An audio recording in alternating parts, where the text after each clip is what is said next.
हाथ में आज मोबाइल नजर आता है। अगर एक घर में 5 अफराद हैं तो पांचों के लिए अलग अलग मोबाइल सबके लिए, बच्ची के लिए भी, बच्चा के लिए भी, माँ बाप के लिए, सबके लिए अलग अलग मोबाइल। आज इन मोबाइल से कितने नुकसान इस उम्मत को भोगना पड़ रहा है, खमियाजा उठाना पड़ रहा है। मेरे दोस्तों, वो अल्फाज नहीं है कि मैं आपके सामने में उसको इहाता कर सकूं, मैं उसको बयान कर सकूं। आज मोबाइल के जरिए से आज कितने नुकसान उठाने पड़ रहे हैं। आज कितनी बेटियां आज बेघर हो रही है, आज ज़िनाकारी, आज फहशकारी, आज बदकारियां आज इसी मोबाइल की बरहोने मिल रही है। बच्चा थोड़ा सा रोया तो मोबाइल गाना बजा करके दे दिया बच्चे को कि बच्चा चुप हो जाए। बच्चे को गाना बजाकर हाथ में दे दिया। अब बच्चा गाना देख रहा है, उसमें डांस हो रहा है, अब बच्चा भी वैसे कर रहा है, वो भी गर्दन हिला रहा है, हाथ हिला रहा है, कमर हिला रहा है वो बच्चा। दोस्तों बताइए, आप उस बच्चे के साथ मोहब्बत और हमदर्दी का पहलू इख्तियार कर रहे हैं या उस बच्चे की गर्दन पर आप छुरी चला रहे हैं? बचपन से ही बच्चों की सही नशोनुमा होती है, उनको सही ग़िज़ा दी जाती है और उनको सही तालीम दी जाती है, सही माहौल दिया जाता है, सही मुआशरा दिया जाता है, जिसमें बच्चा रहकर उसके अंदर वो पर्दाश्त पाता है और वो बच्चा सही और दीनी तालीम से आरास्ता होता है और तहजीब याफ्ता बच्चा बनता है, अच्छे मुआशरे में, साले मुआशरे में, अच्छी सोहबत में। लेकिन आपने तो अपने बच्चे को घर में ही खराब करना शुरू कर दिया। बच्चा को कहेंगे माँ बाप अरे थोड़ा सा नाच करके दिखाओ, आगे घर में दादा आगे, अब कहेंगे पोता थोड़ा सा नाच करके दिखाओ, नाचो जरा सा, नाच करके दिखाओ। नाच करवा रहे घर में अपने बच्चों को। दोस्तों, आपने ये नहीं सोचा कि इनकी जिंदगी पर क्या असर अंदाज पड़ेगा, इनकी जिंदगी की बात में क्या असर पड़ेगा, ये आगे चल करके किस नक्शो निगार में ढलेगा, आपने इसकी फिक्र नहीं की। और बच्चे को नाच ड्रामा और तमाशा खेल और उनको आज दुनियावी लहव लहव के अंदर आपने डुबा करके रख दिया और उससे अच्छे नताइज, अच्छे समरात की आप उम्मीद रखते हैं। जब यही बच्चा आगे चलकर नशाबाज, दारूबाज बन जाता है तो आते हैं मौलाना साहब को ताबीज दे दीजिए, तेल में ठोक दीजिए और पानी में दम कर दीजिए। नाक में दम कर दिया है मेरा बेटा, आता ही घर में और फौरन गाड़ी शुरू, ड्रामाबाजी शुरू कर देता है, घर में जीना दुश्वार करके रखा। अब इलाज करने से कोई फायदा नहीं होगा, ला इलाज हो चुका है मामला। इलाज का जो वक्त था, आपने उस वक्त उसकी फिक्र नहीं की, आपने उस वक्त उससे डांस करवाया, जी ड्रामाबाजी करवाया उससे। आपने पहले ही उनको उनकी जिंदगी के ऊपर आपने हथौड़ा चला दिया है, उनके गलों में आपने छुरियां चला दी है, आपने उसको बचपन में ही ज़बह कर दिया। उनकी अखलाक को, उनके किरदार को, आपने उनकी तहजीब को आपने बचपन में ही बिगाड़ के रख दिया। आज आए हैं तावीज़ के लिए, ये तावीज़ कोई काम करने वाली मेरे दोस्तों नहीं। अपने बच्चों को सबसे पहला खुराक दीजिए आप कुरान की तालीम, उनको मदरसा भेजिए। आपके यहाँ मदरसा, 2 मदरसा चल रहा है अल्हम्दुलिल्लाह। अपने बच्चों को मदरसे में भेजिए, उस्ताद से बच्चों को जोड़िए, उस्ताद के सामने में उनको भेजिए और जरूरत हो तो बच्चों को मदरसा पहुँचाइए और उस्ताद के सामने में उसको रख करके जाइए। आज दोस्तों सूरत हाल ये है कि स्कूल के बच्चों को तो हम नहला धुला करके, ब्रश मंजन करवा करके, तेल लगा करके, यूनिफॉर्म पहना करके, नाश्ता करा करके, बस्ता उनके बगल में दबाकर उन्हें बाहर गाड़ियों पे जाके सवार करते हैं। मेरे दोस्तों, आज मदरसा जाने वाले बच्चे की हालत ये है कि उनकी आंखों में टिकी, उनके मुंह से लाल निकला हुआ, उनके चेहरों पे लगे हुए, चेहरा भी धोया हुआ नहीं है, वैसे ही जैसे उठा उसी हाल में बच्चे को कहा कि मदरसा चले जाओ।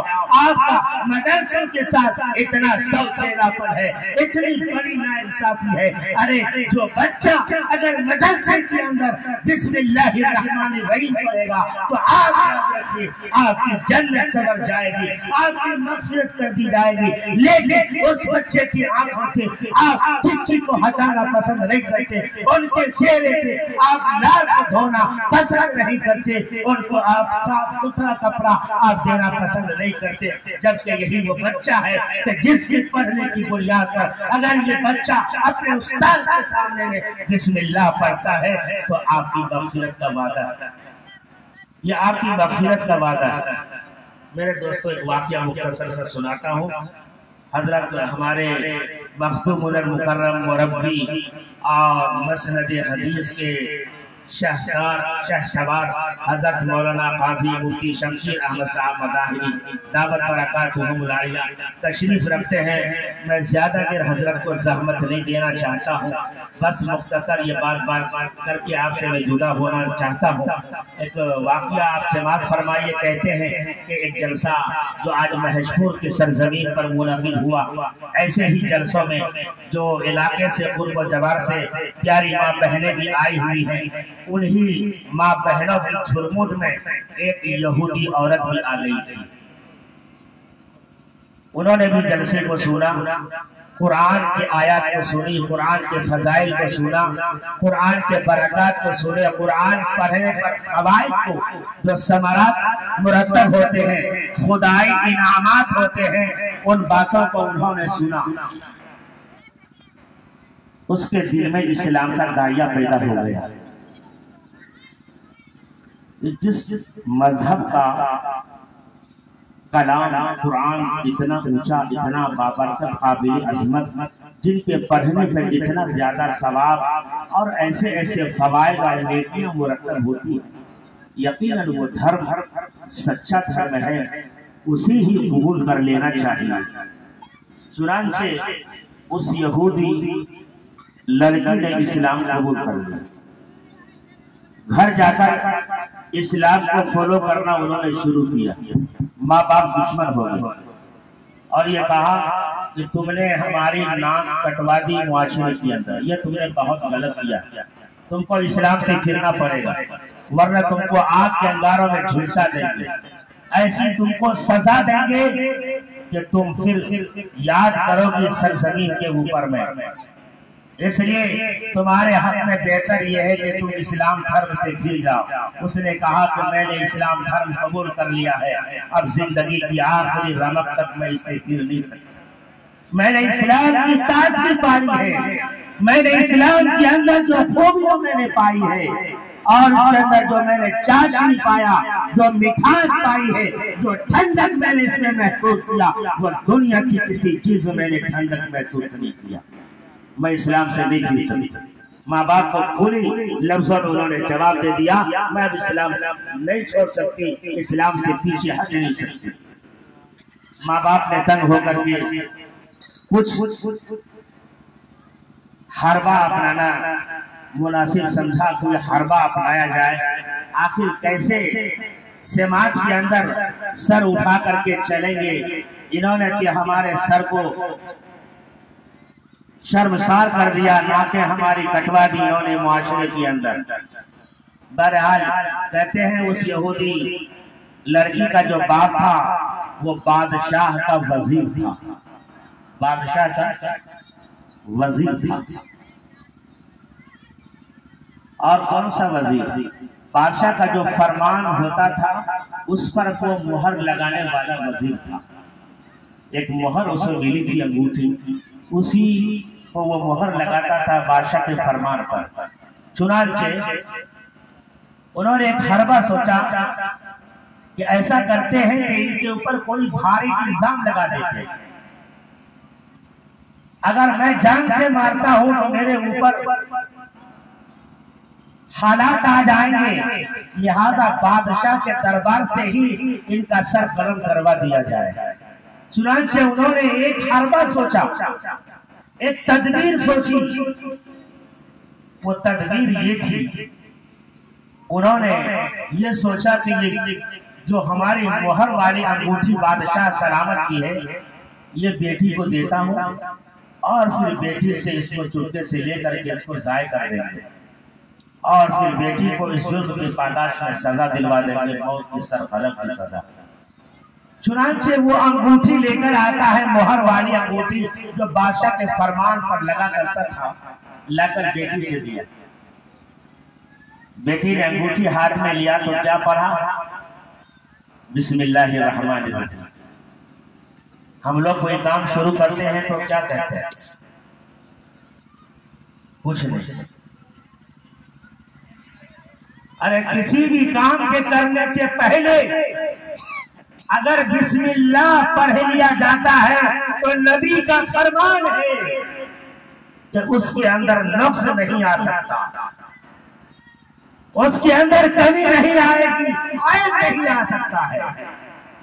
जिस काम के करने से पहले अल्लाह का नाम ले लिया जाए, अल्लाह के नाम की बुलंदी बयान कर दी जाए, तो वो चीज नाकिस नहीं होगी, ज़ाय नहीं होगी, उसके अंदर आयब नहीं आएगा, अल्लाह की बरकत होगी उसके अंदर। बिस्मिल्लाह पढ़ के उस लड़की ने अंगूठी को ले लिया बाप से। बाप अपने चले गए, लड़की ने अपने जेब में अंगूठी को रख लिया। रात में खाई पी सोई तो बाप चुपके से बेटी के बिस्तर के करीब गया और अंगूठी को जेब से, बेटी के जेब से निकाल लाया।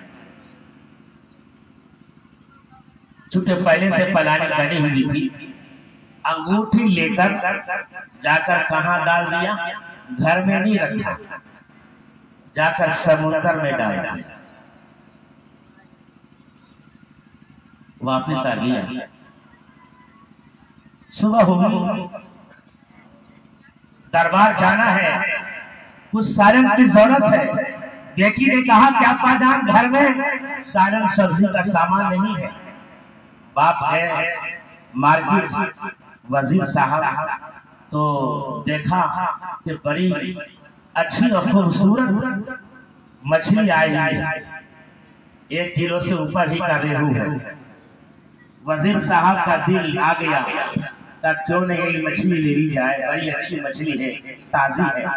मछली लेकर आ गए घर पर और बेटी से कहा कि बेटी ये मछली लो और इस मछली को बनाओ, बहुत अच्छी ताजी मछली लाया हूँ, पकाओ, तैयार करो, फिर मुझे दरबार जाना है। बेटी ने उसको लाया हसवा पे। लाने के बाद क्या किया? सबसे पहला काम